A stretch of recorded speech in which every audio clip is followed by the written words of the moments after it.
live. Good evening, everyone, and welcome to another episode of the GSR Podcast. Today, we're going to be covering the pros and cons of Philippine real estate with the Executive Director of GSR, Hitoshi Iemura-san. Iemura-san, would you like to give us a little bit of a background on your career so you can let the viewers know why your expertise is best for discussing this topic? Hi, hello everyone. Thank you for having me tonight. My background, I started my career from the Japanese conglomerate Tokyo Corporation, and I was in charge of the overseas property development project in Hawaii, Australia, US. I did career for about more than 10 years right after graduation of the Keio University. And after that, I changed my career to the management consulting. So I moved to the global consulting firm to Accenture and do make advice to several variety of Japanese and global companies to many variety of advices, M&A or launch a business in Japan and partnership arrangement like that. Then after that, I go to the investment fund, which is called Mitsubishi UFJ Capital. This is a part of the unit of the Mitsubishi UFJ Financial Group. The investment fund invests to the private equity, meaning that invest to the non-listed companies. Then we make them value up and to be IPO or to merge with other company like that. Then actually I started my private business here in Philippines since 2009, which was in this timing the global financial crisis happened. We called a Lehman crash. I see. Yeah. So at the time, Japanese yen was really strong. Now Japanese yen is really weak. At the time, Japanese yen was really strong. So I thought, okay, I should start investment outside of Japan. And firstly, I started to see Philippines. And at the time, I selected two destinations for my investment. All right. One is Philippines and other one the US. Okay. Yeah, I started to invest. So at the time, I look around the opportunities in Philippines. Okay, actually, there are many good business and investment opportunity in Philippines, but let's start from investment into the real estate in the Philippines. That was 2009. After that, I always watching Philippine market, real estate, stocks, variety of things in Philippines. That means you have more than 15 years of experience monitoring our economic. Yeah. Oh yeah. Already a long time. Great. That should be more than enough for the audience to be sure of your abilities and how much you know our country. Thank you very much for your continued support, Iemura-san. All right. So let's start with the pros of Philippine real estate investment. You believe that we have a lot of long-term economic growth and infrastructure potential in this country. What's your basis on that, and why do you feel so confident in that in the Philippines? Okay, first of all, whatever investment I do, I'm a guy. I look at the macroeconomy. My investment strategy, global macroeconomy, global macro strategy, meaning that I don't need to only focus on Philippines. I look around the world, and I put my investment not only Philippines, of course, go to Japan, US, Europe, South Asian countries. Firstly, the important thing for me, look at the global economy and which is a good portion to put the money. Okay. This is my thinking way all the time. We call global macro strategy. This is my style. So you're looking at the biggest picture, so to speak. Biggest picture and around the world. Then where is a good place to go. That way you have diversified assets. Yeah, of course. Yeah. Always, I think anyone, it is important for investor to make your own portfolio. Don't put all money into one things. This is a principle. So anyway, so I'm looking around and I'm analyzing data, blah blah blah. I feel Philippines is a strong and attractive destination for investment. Macroeconomy is strong. This is very important. Firstly, so I look at the Philippine economy, for example, GDP. Okay. Yeah. GDP, I focus on GDP growth rather than GDP size. Okay. Size of the GDP in Philippines not big Yeah. as of the moment. Not big, but important thing for me, how do they grow? Yeah, this is important. So I'm watching the GDP growth of Philippines. Actually, the Philippines is number 1 or number 2 in Southeast Asian country. In terms of GDP? Yeah, GDP growth. Yeah, not size growth. Yeah. Growth. Last 10 years, always Philippines or Vietnam taking a top position in terms of GDP growth. So that is the biggest reason for me to select Philippines. Yeah. And future, I think Philippines is going to have a pretty good growth for our not only near future but also long term. How long term do you think? So? I think couple of decades. Oh, Yeah, okay. couple of decades. That's very long Yeah, term. the biggest reason is Philippines have a really attractive population structure. Okay. Yeah. We called it population dividend. Okay. Yeah. So, meaning that there are many young people, working people, and then they spend money, consumption. So consumption power is really big impact factor for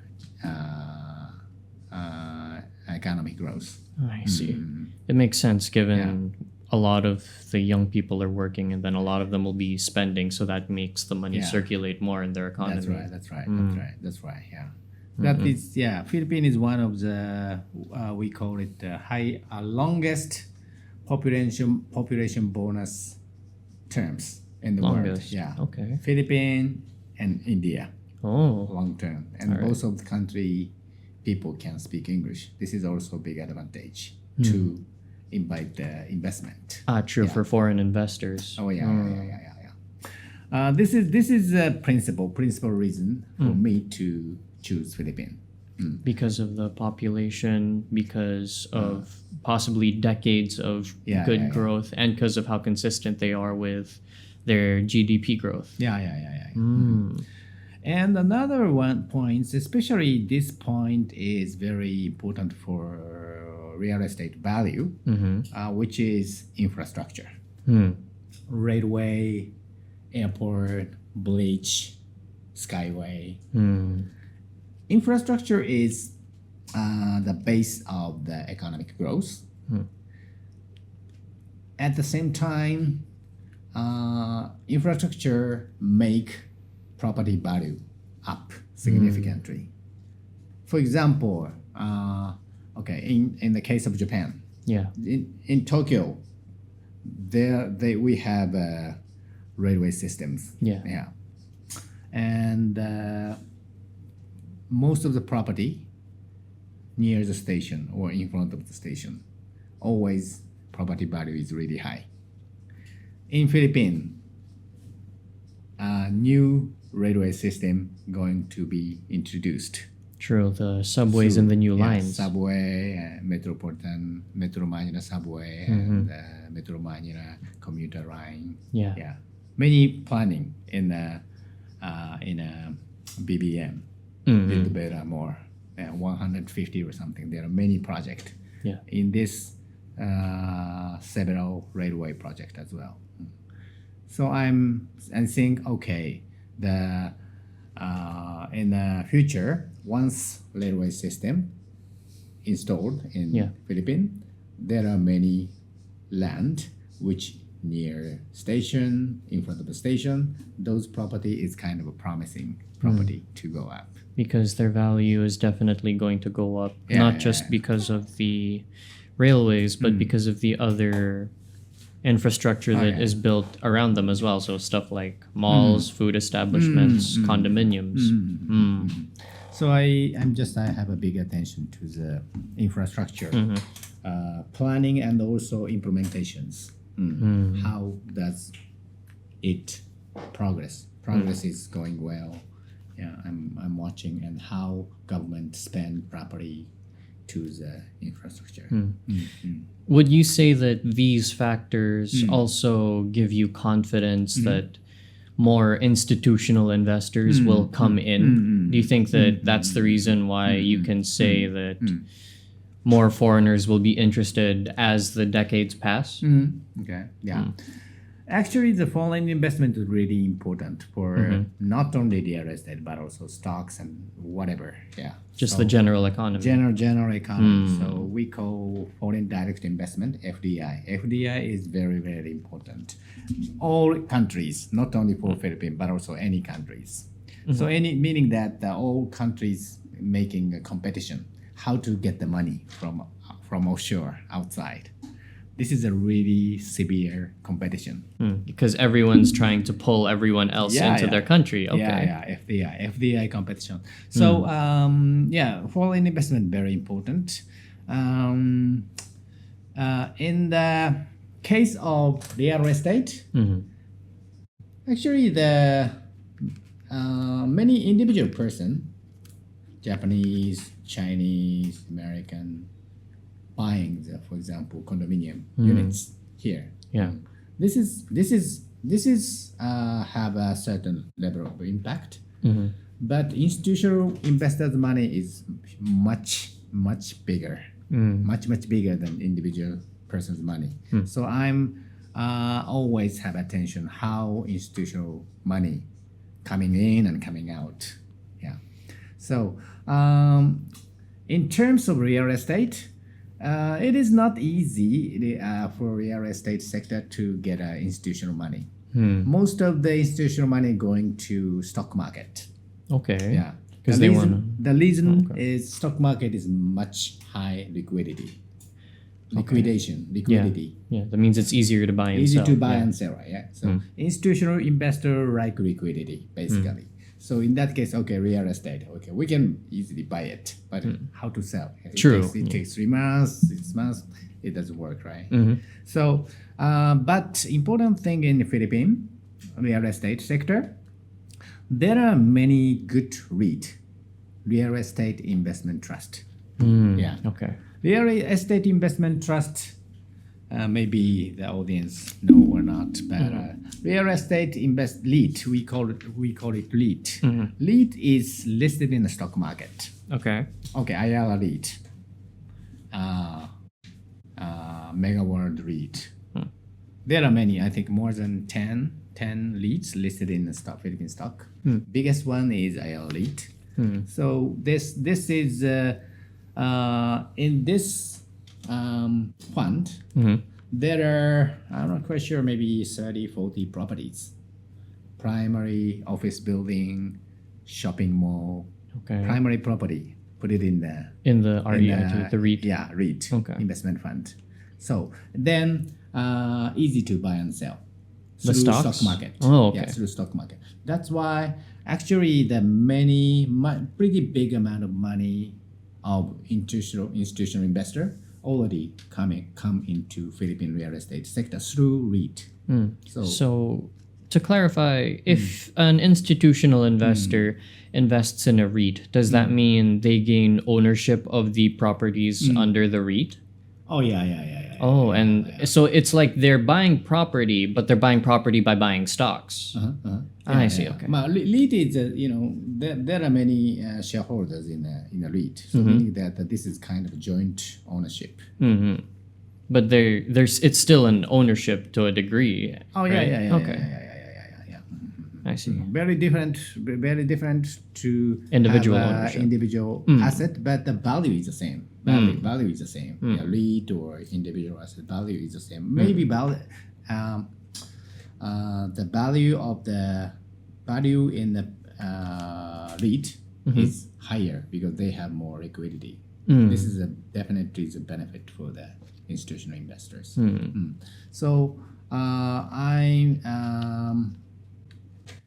evaluate the Philippine real estate because they have a good REIT.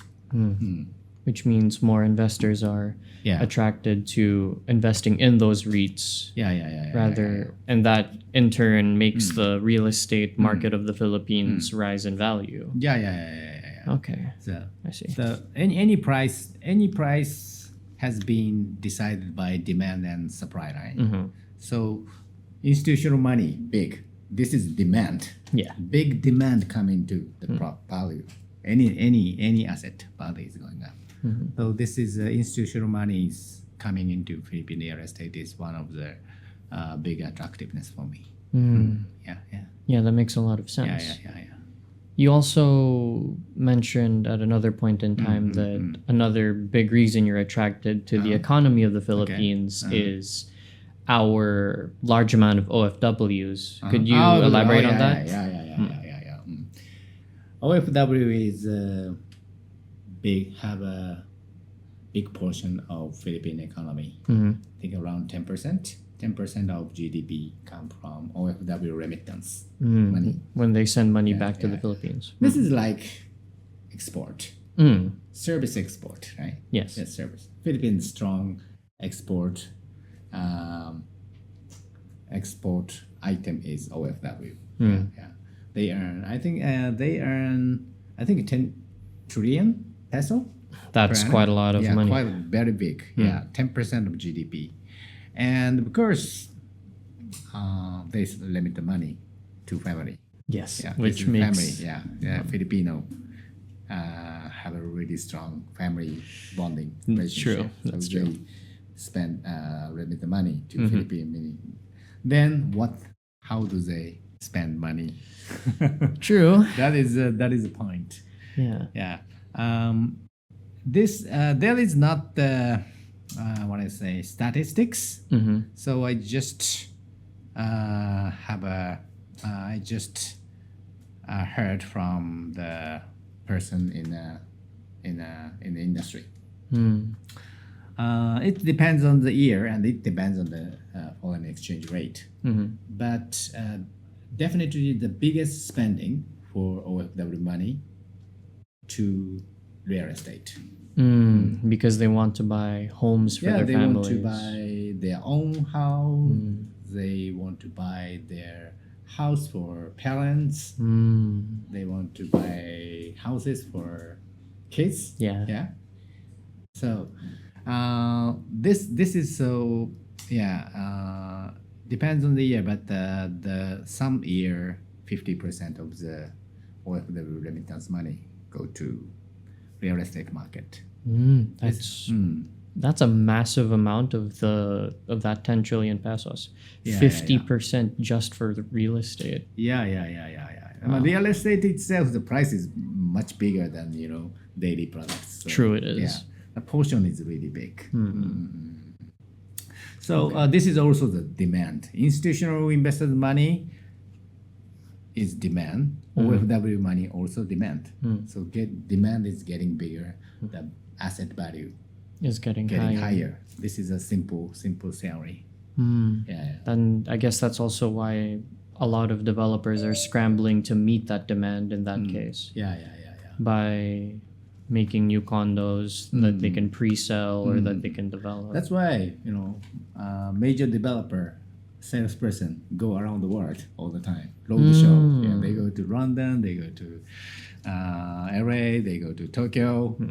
They walk around Dubai because there are OFW over there.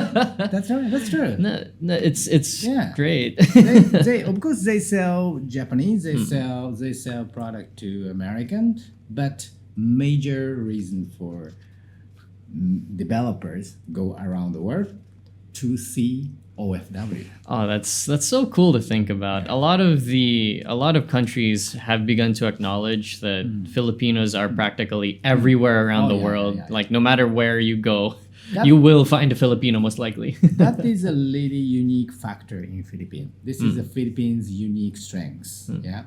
Yeah. So and also the important thing I think this is important because this money is not what I say speculated money. This is more real. Okay. This is not this. Sometimes they buy house for investment, but mostly they buy house for End to use. live. Okay. This is a real demand, not just buy and sell. So this is very important. Real demand. Which guarantees that the properties are going to be used for long periods of time. Sometimes market is become bubble. Too much demand and price going up, but demand go out, then the price crashed. This is bubble crash. Bubble crash is always happen in the world, always. So, but Philippine real estate elevation of the real estate. Yeah. I think this is not the bubble. This is a value based on the real demand. Okay. That is the important point. So it's safe growth. Safe growth, safe and stable. Okay. Safe and stable. All right. A lot of people like referring to real estate's growth these days as a real estate bubble, but hearing from you that it's actually within normal parameters in terms of growth is good. Another reason why OFW money is real demand. So this is not buy and sell and go away from Philippines and go to somewhere else. They keep the money keep in Philippines basically.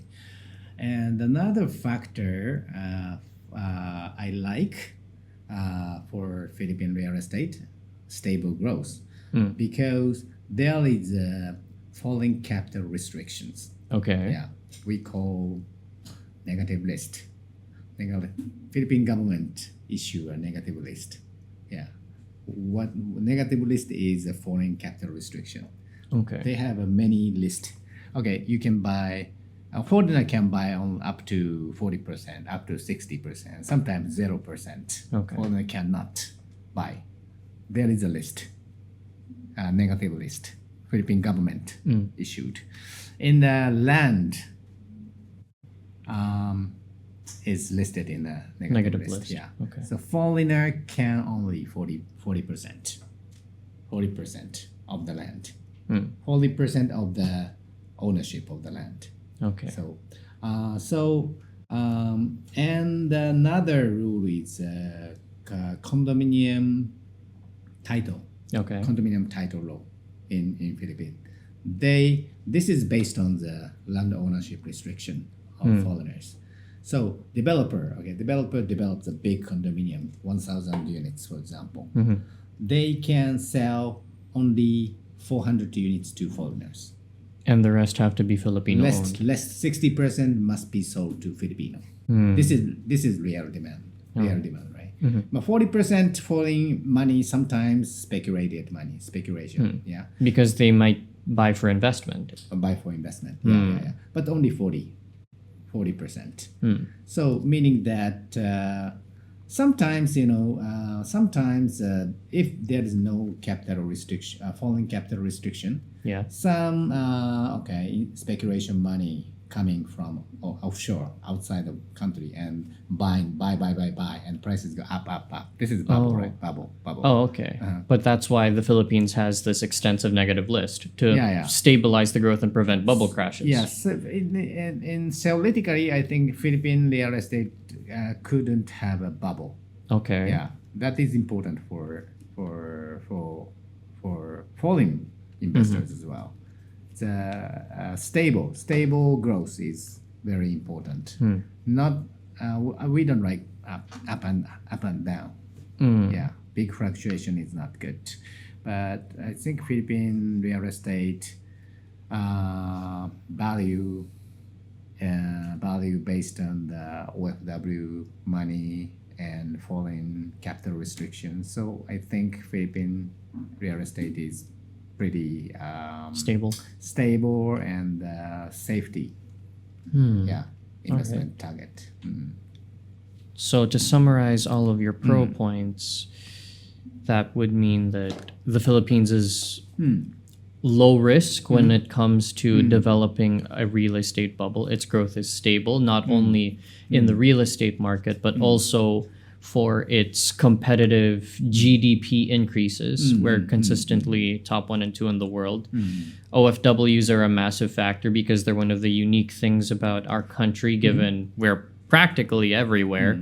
And because the Philippines takes so much care into its negative list, this way the money isn't speculative. It's more predetermined. It stays within the country and is actually properly circulated in its economy. Did I get all that right? Oh, yeah. Great. Awesome. Thanks. Okay. So we've discussed the pros at length. Now let's talk about the cons. You've been monitoring real estate for around 15 years. How frequently have you seen developers not complete the construction of certain projects? Oh, actually, I don't know much about that kind of project. Sometimes I saw, I don't know the developer, but I saw the building just stop before compression. Yeah. Even if the center of Makati. Yeah, I saw one is in near Century City. They are stop construction for a long time. Yeah, that is something trouble happened, financial or law, legal, whatever, I don't know, whatever problem happened, and construction stopped and stuck. Yeah, but actually, I know many developers in Philippines. I know most of the major developers, and I always talk with someone in developers, and they introduce me a project. Actually, through actual contact with developer, I have never seen That's project comforting. stopped Okay. and stuck. Yeah, because I just basically I have a contact with a big developer. Yeah, I had a Megaworld, Century property. I haven't seen actually project is stuck. Maybe, but their lease, definitely their lease. Yeah, so we should, maybe the buyer and the investors should be careful to buy a small that property from the small and mid Developers. small and medium size enterprise. That makes sense because they haven't quite developed or given enough trust yet, and there's a higher risk of construction shenanigans happening. So I always say to our Japanese investor when I do the seminar, the biggest risk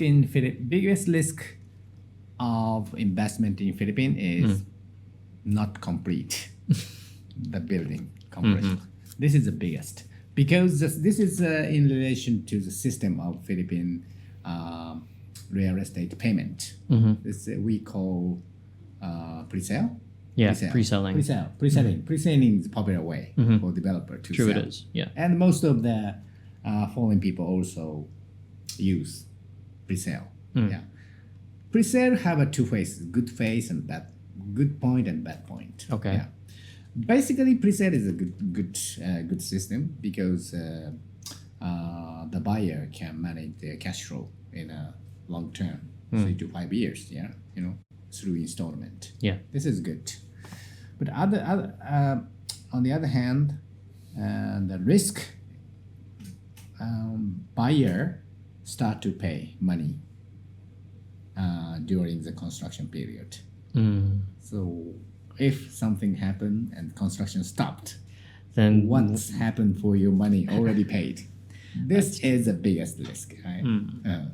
So of course, everybody must be careful to do this.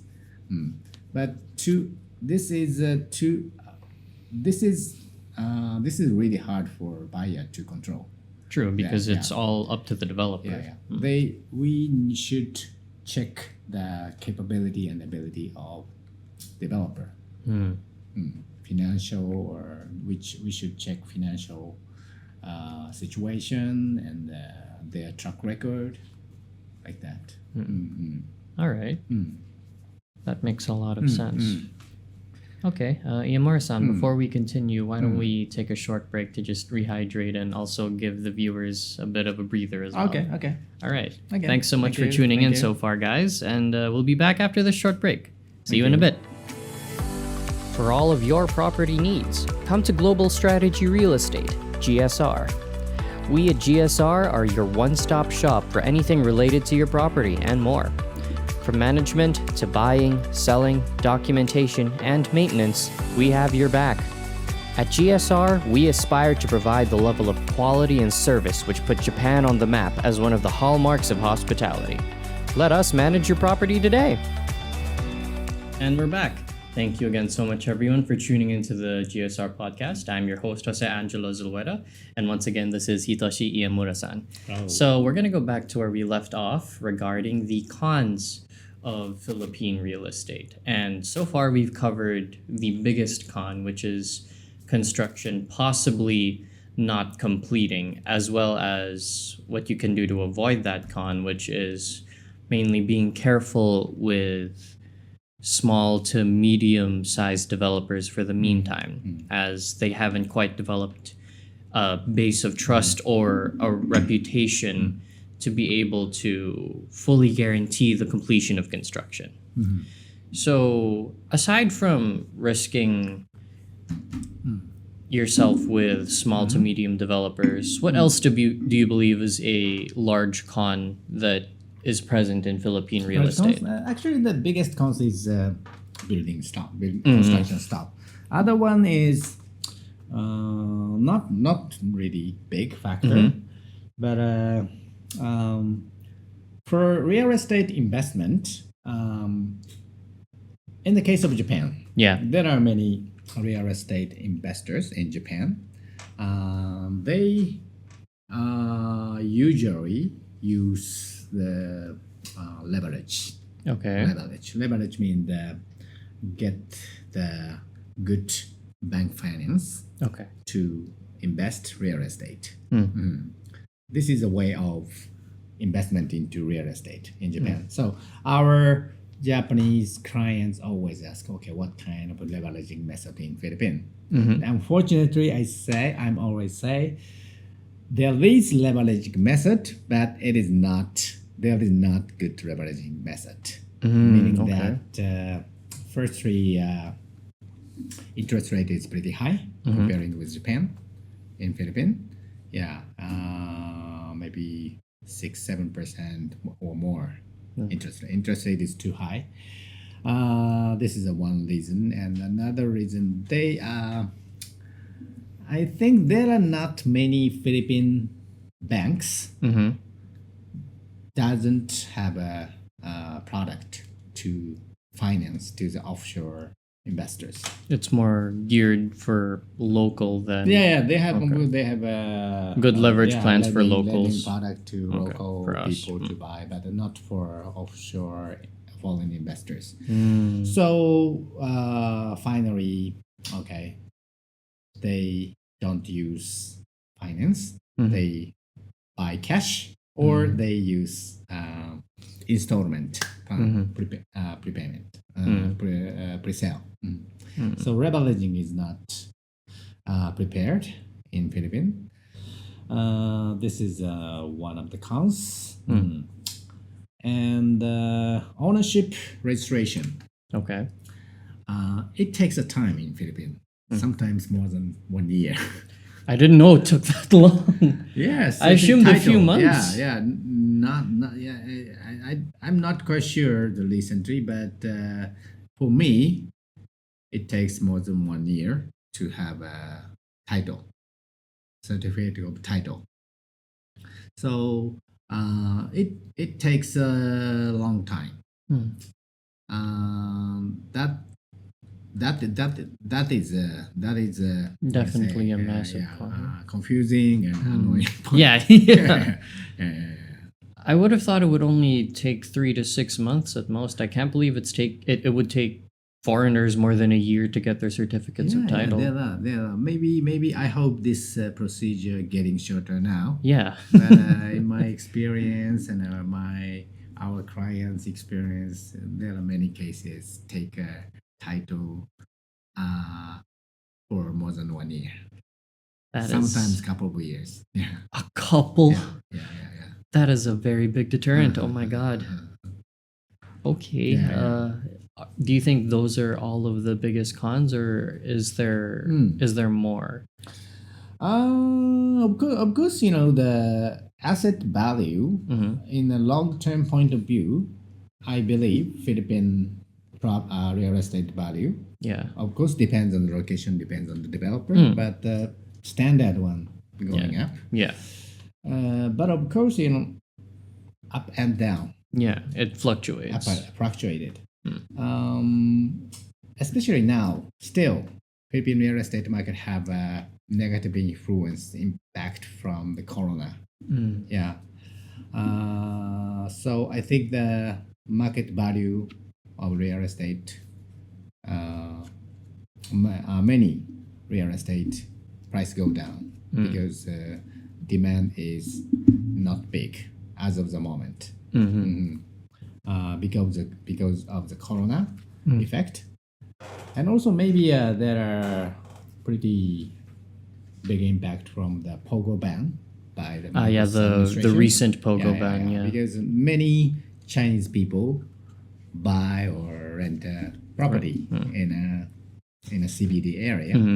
So this is demand. This big demand now gone. Yeah. So I'm just talking about the purely the market point of view.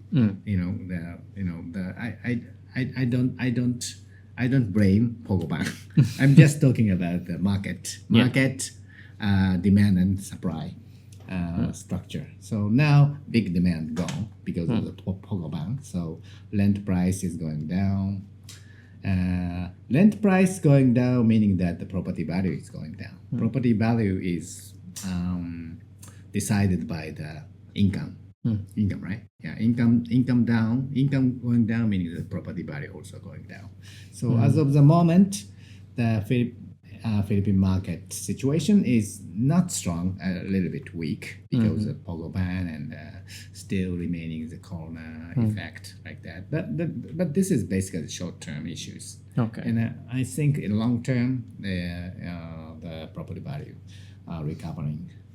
That's good to hear. That this is just a short-term problem that needs to be dealt market with. Demand and supply imbalance happen as of the moment. I guess because that's why I don't have a big concern about it. All right.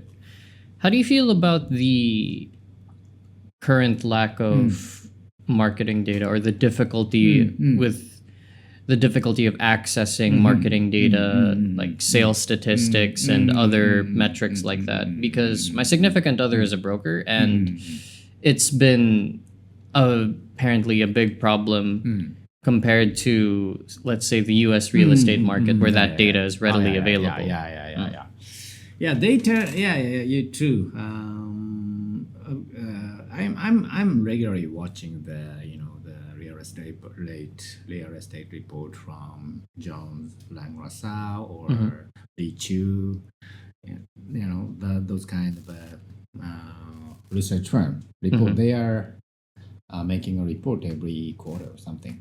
All right. Yeah, but we know the really big macro data.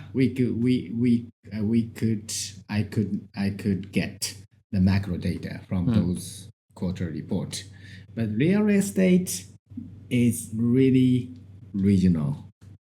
regional. Okay, what this area? What's happening this area? What's happening in Century City? What's happening in the Makati? No, not Ortigas, more small, more small. Yeah, even in Makati, Legazpi area, and near Greenbelt, even smaller. Yeah, it's real estate business is really pinpoint local. So we want to know the more micro data, but it is really hard. It isn't there. It is really hard, and it is not possible.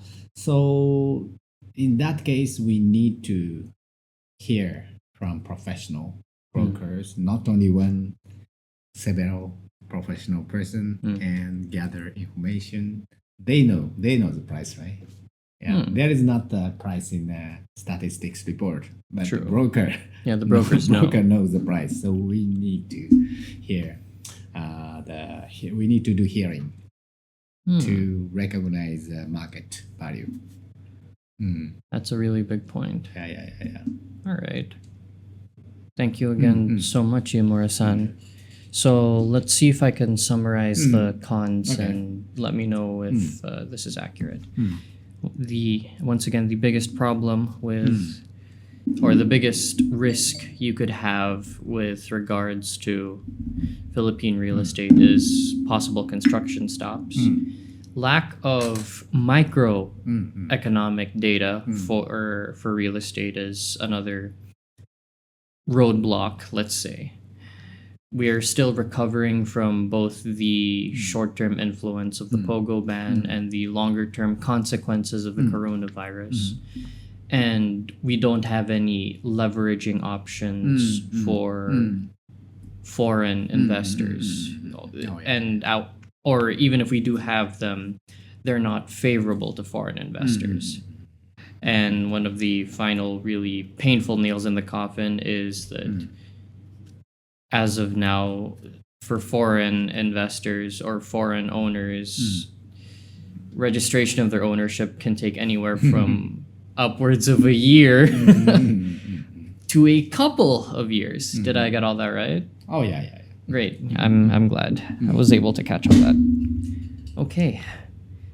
I think that's already a wonderfully extensive coverage on both pros and cons for Philippine real estate. Iemura-san, thank you very much for joining us. It's been a pleasure having you on the podcast.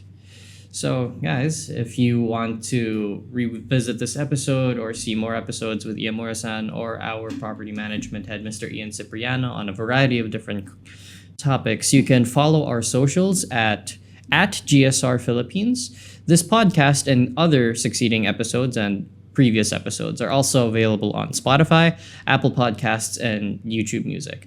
Please feel free to visit our website, which contains a link tree. It's at www.gsr-ph.com. That's www.gsr-ph.com. Also, if you want to gain even more nuggets of wisdom crystallized by Iemura-san himself, he has a book that is launching in English called Investing in the Philippines version 2, which is a revised edition of Investing in the Philippines that Iemura-san previously wrote. And I guess that's all from me. I've been your host, Mr. Jose Angelo Zulueta, and thanks again so much for joining the GSR podcast. Till next time, guys. Bye. Thank you. Bye.